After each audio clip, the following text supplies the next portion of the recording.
اعوذ باللہ من الشیطان الرجیم بسم اللہ الرحمن الرحیم اللہم صلی علی محمد وآل محمد۔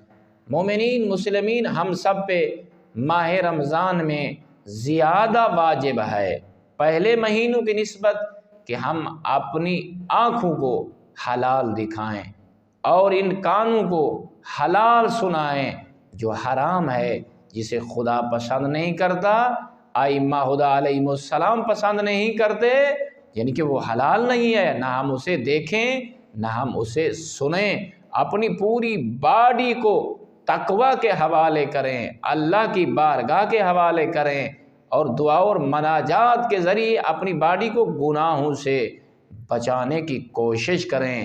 اور اس ماہ مقدس کو پانے کے بعد ہمارا یہ وتیرہ ہونا چاہیے، ہمارا یہ وظیفہ ہونا چاہیے کہ ہم معاشرے میں جتنے یتیم ہیں ان کے سروں پہ شفقت کا ہاتھ پھیریں، ان کی ضروریات کا خیال رکھیں۔